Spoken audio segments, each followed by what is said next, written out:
नमस्कार, मैं डॉक्टर राकेश पाठक। कर्नाटक में सरकार बनने जा रही है कांग्रेस की। 2-4 दिन में शपथ हो जाएगी। अभी कांग्रेस मुख्यमंत्री बनने के मसले से जूझ रही है, लेकिन इस बीच में एक मजेदार वाकया हुआ है। कर्नाटक वक्फ बोर्ड के सदर हैं मौलाना शफी सादी। उन्होंने मांग की है कि कांग्रेस की सरकार में एक डिप्टी चीफ मिनिस्टर यानी उप मुख्यमंत्री मुसलमान विधायक को बनाया जाना चाहिए।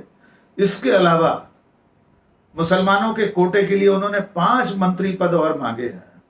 उन्होंने कहा है कि कांग्रेस की इस जीत में मुसलमानों का बहुत बड़ा योगदान है। फिर किस बात की थी? मौलाना शफी सादी का यह बयान आया तो भारतीय जनता पार्टी और उसके आईटी सेल ने, सोशल मीडिया सेल ने इसको फैलाना शुरू कर दिया कि यह है कांग्रेस का सेक्युलरिज्म। बीजेपी का जो आईटी सेल है उसके मुखिया अमित मालवीय ने ट्वीट किया मौलाना के इस बयान को और ये कहा, ये तंज कसा कि देखिए यह है कांग्रेस का सेक्युलरिज्म। इसकी कीमत चुकाना पड़ रही है कि कांग्रेस को एक डिप्टी सीएम और 5 मंत्रियों के पद मुसलमानों को देने पड़ेंगे। ये मांग ये मौलाना कर रहे हैं। पहले आप इनका बयान सुन लीजिए, फिर आपको इस हकीकत से रूबरू कराते हैं कि दरअसल ये मौलाना है कौन और इनका भारतीय जनता पार्टी या कांग्रेस से रिश्ता क्या है। तफसील से बताएंगे, लेकिन जान लीजिए ये मौलाना भारतीय जनता पार्टी के ही समर्थक हैं। भारतीय जनता पार्टी की इन पर इतनी कृपा रही है कि ये बीजेपी की सरकार में ही वक्फ बोर्ड के, कर्नाटक वक्फ बोर्ड के चेयरमैन चुने गए थे। बीजेपी से इनके रिश्तों का खुलासा तस्वीरों से भी होगा। आइए पहले ये बयान सुन लीजिए। एक डीसीएम मुस्लिम को बनाना है और एक 23 सीट देना करके बताए थे। 15 सीट मिले, उसमें 9 एमएलए जीत के आ गए और उसके साथ साथ 67 जगह पे 67 to 72 एमएलए सिर्फ और सिर्फ मुसलमानों को वोट में जीत के आ गए कांग्रेस का। इसलिए कांग्रेस हमें दिए है, कांग्रेस को बहुत कुछ है, इसलिए अभी हमें लेना चाहिए, लेने का मौका है। इसलिए हमने एक डीसीएम बनाना है और 5 मिनिस्ट्री भी होना चाहिए। वो मिनिस्ट्री भी अच्छा एक पोर्टफोलियो मिलना, जैसा कि एक होम और रेवेन्यू एजुकेशन, वैसा पोर्टफोलियो देके मुसलमानों को शुक्रगुजारना, एक शुक्र अदा करने का भी कांग्रेस पार्टी का बहुत बड़ा एक जिम्मेदार बनते। वो जिम्मेदार को रिमेंड करने को एक इमरजेंसी मीटिंग हमारा सुन्नी उलमा बोर्ड, अभी सुन्नी उलमा बोर्ड का ऑफिस में बुलाए गए। इसमें दीगर हमारा ऑर्गेनाइजेशन का दीगर हमारा लीडर्स भी इसमें शिरकत की। सर, अभी जो 9 एमएलए जो सेलेक्ट हुए हैं, स्पेसिफिकली कुछ नाम सेलेक्ट करने वाले, डिसाइड देने वाले आप कुछ लोग, लाइक एनी रैंडम? वो तो कांग्रेस पार्टी ने वो डिसाइड करेंगे कौन अच्छा है, कौन अच्छा काम कर चुके हैं। एक एमएलए उनका कॉन्स्टिट्यूंसी छोड़ के पूरा रियासत में दौरा करके मुसलमानों को इत्तेफाक करके हिंदू मुसलमानों का भाईचारा का पैगाम दे के हर एक जगह में भी कैनवास कर को है। इसलिए ये गवर्नमेंट आने का बहुत बड़ा एक रोल भी अदा किए। उनको चुन के एक मुसलमान को एक डीसीएम बनाना वो कांग्रेस पार्टी का जिम्मेदार है। कंफर्म आपको लगता है होगा सर? होना चाहिए, होना ही है, होना ही हमारा डिमांड है। वो पहला इलेक्शन का पहला बताए थे एक डीसीएम। देखो, हमें सीएम पूछना है। अब तक कर्नाटक का सियासी तारीख में एक मुसलमान भी सीएम नहीं बन चुके हैं। अभी तो हमें सीएम का डिमांड अभी नहीं रख रहे हैं, हमें डीसीएम का क्या डिमांड रख रहे हैं, डिप्यूटी चीफ मिनिस्टर। हमें सीएम को पूछना है, क्योंकि कर्नाटक का 6.5 करोड़ में हमें तो 90 लाख है। सेकेंड हाईएस्ट कम्युनिटी हमारा है, मुसलमान SC ST को छोड़े तो। इसलिए हमारा लोगों को सीट ही होना था, अपना 35 सीट्स होना था हमारा फिलसत का, इसमें वो नहीं मिले। कम से कम SM कृष्णा का पीरियड में 5 मिनिस्टर्स थे, वैसा एक 5 मिनिस्टर अच्छा पोर्टफोलियो होना है। वो डीसीएम भी सख्त ज़रूरी है, हमारा डिमांड और मुतालबा भी। Thank you sir.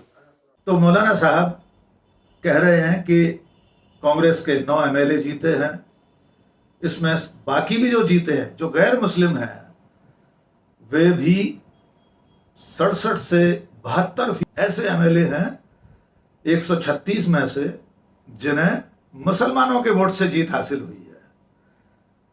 मौलाना साहब कह रहे हैं कि अभी तो हम मुख्यमंत्री पद नहीं मांग रहे हैं, वरना चाहते तो सीएम की कुर्सी भी मांग सकते थे। आज तक कर्नाटक में कोई मुख्यमंत्री मुसलमान मुख्यमंत्री नहीं बना है। वे एस एम कृष्णा के मंत्रिमंडल का जिक्र कर रहे हैं जिसमें 5 मुसलमान थे। आइए इसका थोड़ा सा विश्लेषण कर लेते हैं। जैसा कि हमने आपको शुरू में बताया कि मौलाना शफी सादी कर्नाटक वक्फ बोर्ड के सदर हैं और ये जीते कब थे? ये इस चुनाव को जीते थे 2021। तो आपने सुना मौलाना साहब फरमा रहे हैं कि कर्नाटक में जो कांग्रेस की जीत हुई है उसमें 67 से 72 ऐसे विधायक जीते हैं जिन्हें मुसलमानों ने एक मुश्त वोट दिया, इसलिए वे जीत सके हैं। ये तो गनीमत है। वे एहसान कर रहे हैं कांग्रेस पर, कह रहे हैं कि अभी हम मुख्यमंत्री पद नहीं मांग रहे हैं, मुख्यमंत्री की कुर्सी नहीं मांग रहे हैं। और उनका ये दावा भी गलत नहीं है कि आज तक कर्नाटक में कोई मुसलमान सीएम नहीं बना है। लेकिन वे एस एम कृष्णा के दौर का जिक्र करते हुए, जिसमें 5 मुसलमान मंत्री थे, इस वक्त बनने जा रही कांग्रेस की सरकार में 1 डिप्टी सीएम और 5 मंत्रियों के पद मांग रहे हैं। और मंत्रालय भी, पोर्टफोलियो भी ऐसे वैसे नहीं चाहिए उनको। होम मिनिस्ट्री चाहिए, रेवेन्यू मिनिस्ट्री चाहिए, एजुकेशन मिनिस्ट्री चाहिए। तो ये मौलाना साहब हैं कौन, पहले थोड़ा सा इनके बारे में जान लेते हैं। जैसा कि आपको हमने बताया कि ये वक्फ बोर्ड के चेयरमैन हैं। 17 नवंबर 2021 की डेक्कन हेराल्ड की खबर आपको दिखाते हैं। इस खबर के मुताबिक बाकायदा चुनाव लड़कर ये जीते थे, लेकिन अखबार का शीर्षक ये कह रहा है कि ये बीजेपी बैक्ड थे, यानी इनको बीजेपी का समर्थन प्राप्त था। ये बीजेपी के ही खेमे से वक्फ बोर्ड के सदर की कुर्सी पर पहुंचे थे। और जब ये चुनाव जीते थे तब तत्कालीन बीजेपी सरकार के मंत्री, कानून मंत्री, जिनका नाम था JC मधुस्वामी, उन्होंने फरमाया था कि मौलाना साहब की साख जो है मुसलमानों में बहुत है। और उन्होंने उम्मीद की थी कि मौलाना शफी सादी वक्फ बोर्ड के चेयरमैन की हैसियत से बीजेपी और मुसलमानों के बीच जो दूरी है उसे पाटने की कोशिश करेंगे, उसके बीच में पुल बनेंगे। बाकायदा ये खुलासा इस खबर में किया गया है।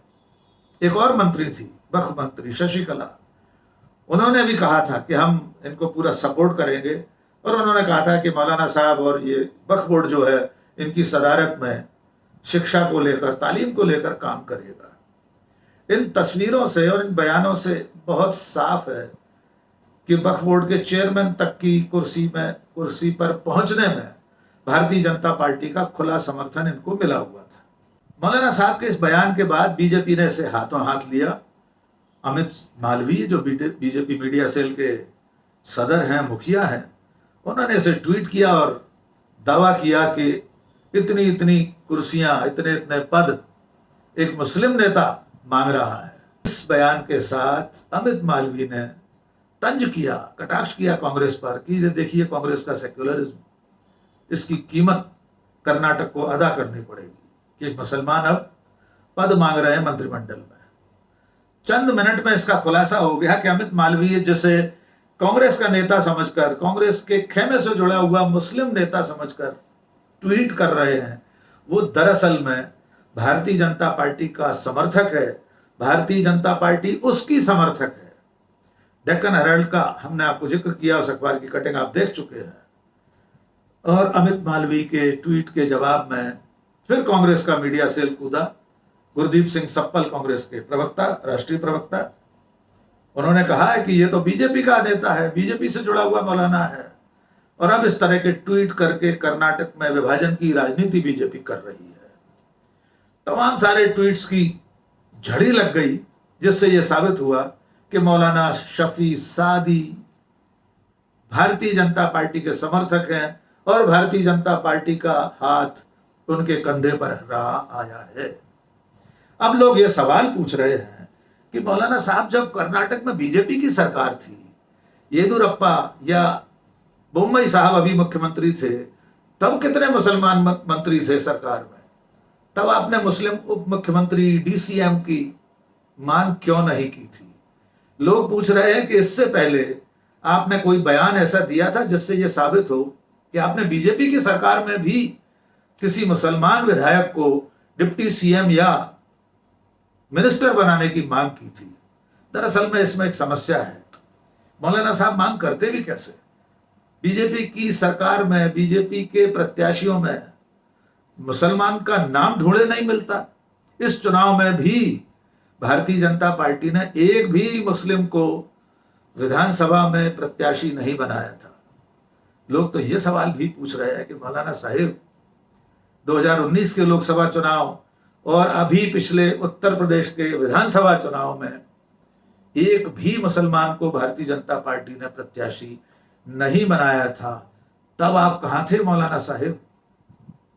एक और बात, इसी कर्नाटक के विधानसभा चुनाव से ठीक एक महीने पहले बोम्मई सरकार ने कर्नाटक में जो मुसलमानों को 4% आरक्षण मिला हुआ था अल्पसंख्यक कोटे से, उसे समाप्त कर दिया था। उसे बीजेपी की सरकार ने वोकालिंगा और लिंगायतों के कोटे में समाहित कर दिया था, उसमें शामिल कर लिया था। इसका भारी विरोध हुआ था। तब मौलाना साहब कहां थे? कोई बयान मौलाना साहब का मुझे कम से कम ढूंढने को नहीं मिला कि कर्नाटक की बीजेपी सरकार ने जब इस मुस्लिम आरक्षण को खत्म किया तब उन्होंने इसके खिलाफ कोई आवाज उठाई हो। तो मुसलमानों के हक के लिए आगे आए हुए मौलाना शफी सादी सुन्नी उलेमा बोर्ड की बैठक भी कर चुके हैं। उनका दावा है कि बहुत सारे लोग इसमें शामिल हुए और कांग्रेस को शुक्राना अदा करना चाहिए, कांग्रेस को थैंक यू कहना चाहिए, धन्यवाद कहना चाहिए एक मुसलमान विधायक को डिप्टी सीएम बनाकर और 5 मुस्लिम विधायकों को मंत्री बनाकर।